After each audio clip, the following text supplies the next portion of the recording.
Bom dia, pessoal. Estamos aqui para mais uma aula de inglês. E hoje nós vamos iniciar a unidade 2 do nosso livro, que tem como título Homes and Lifestyles.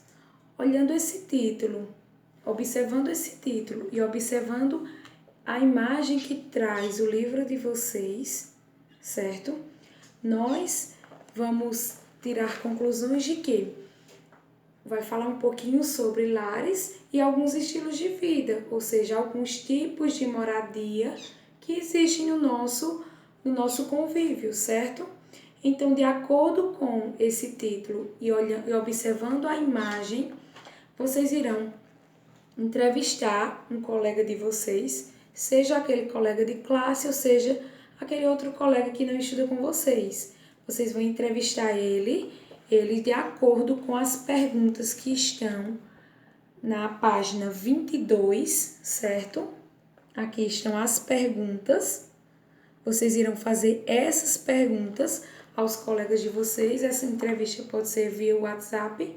E eu quero que vocês façam essa entrevista com as perguntas em inglês, da mesma forma que está no livro de vocês. Por exemplo, name, vocês irão colocar o nome, address, e o que é address?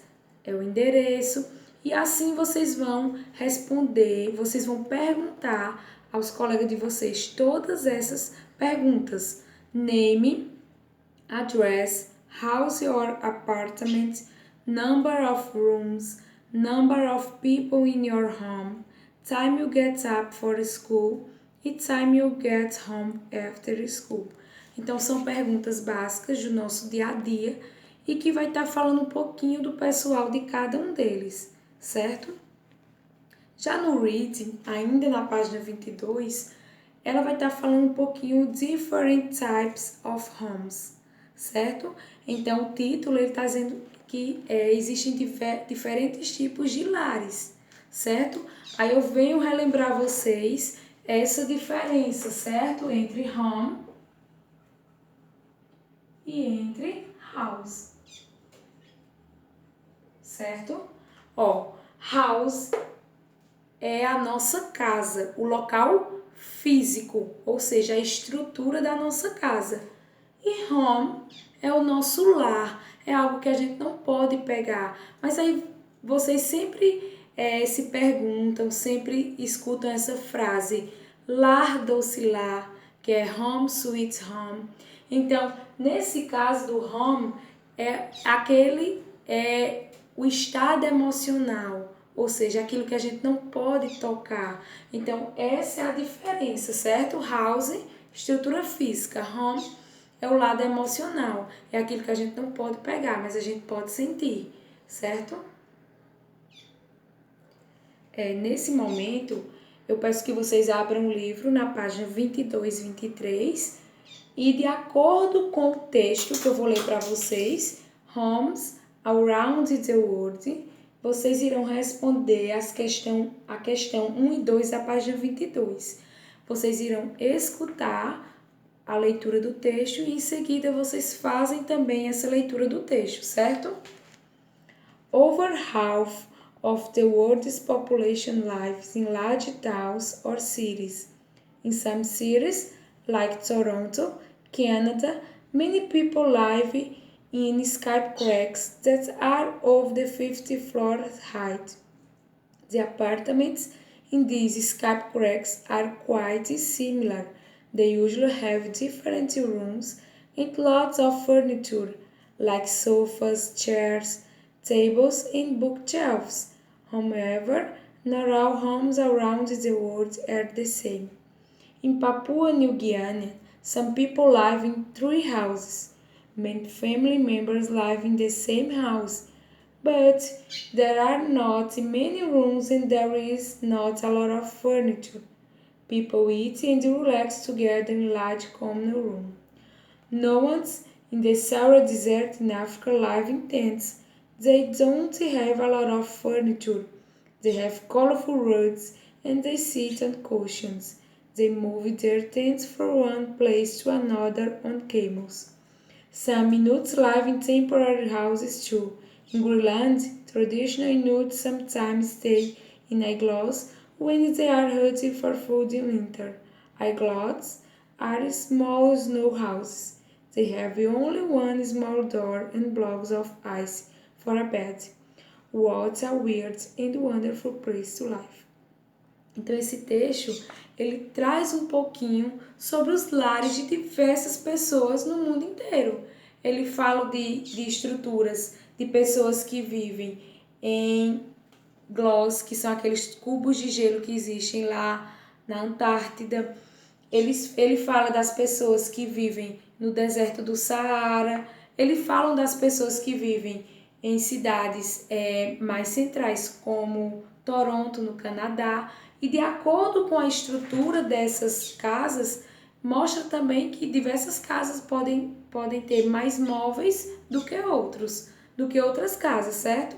Então ela vai estar tratando um pouquinho disso, dessas diferenças, desses diferentes tipos de lares que existem, certo?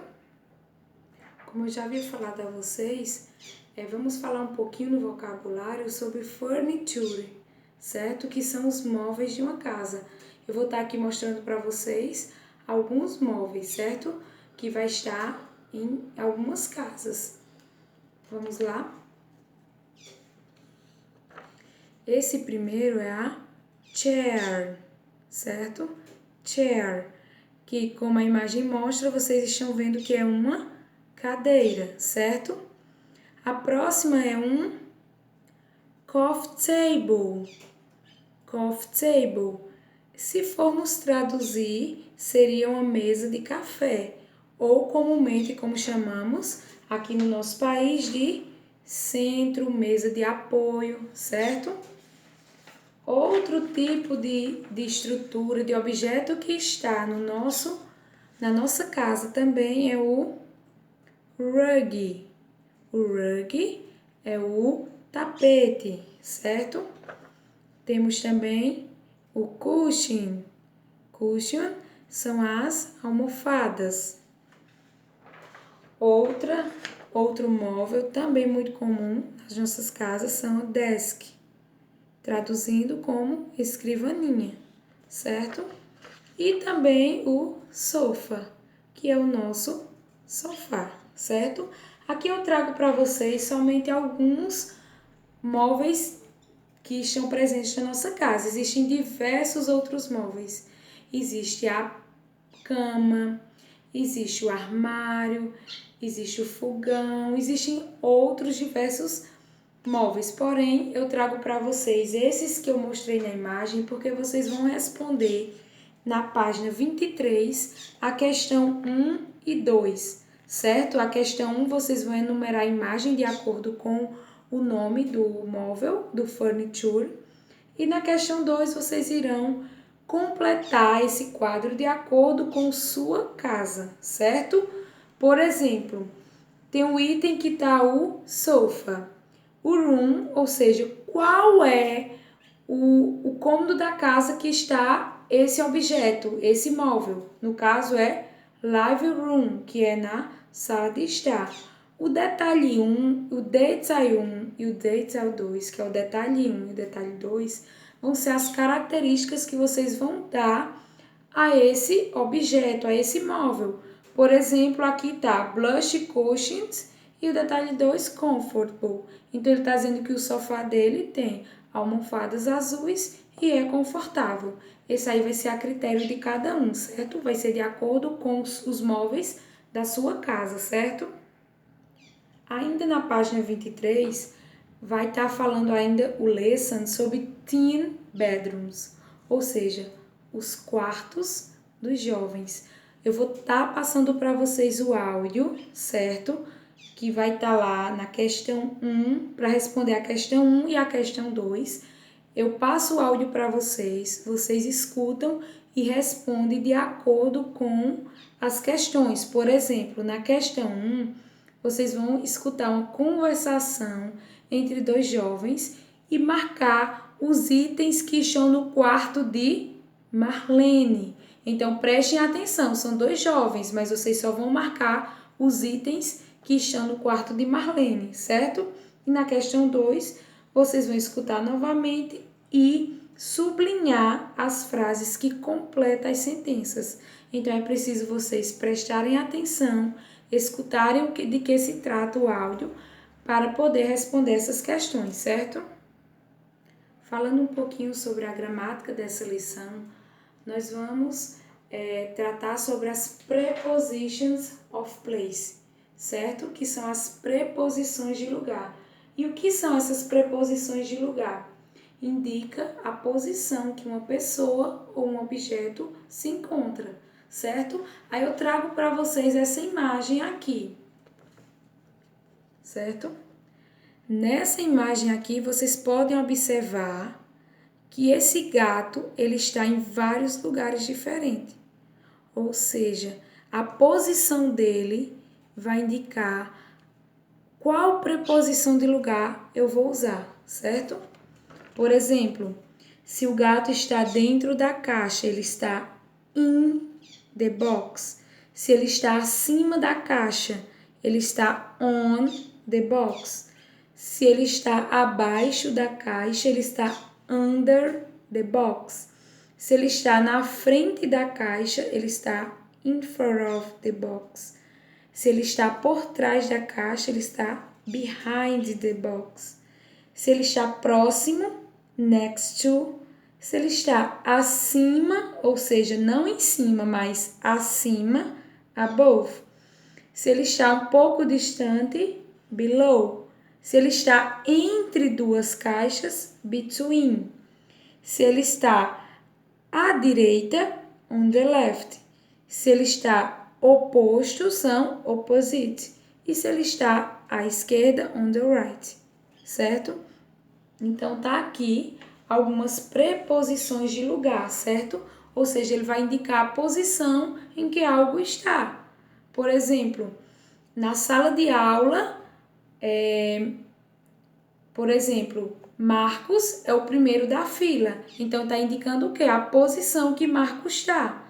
Ou ele está entre Sofia e Carla, por exemplo. Então, essa posição, essas preposições de lugar, nós vamos estar utilizando no livro de vocês, na página 24, certo? Vocês vão estar fazendo a questão 1, 2 e 3, de acordo com as preposições de lugar.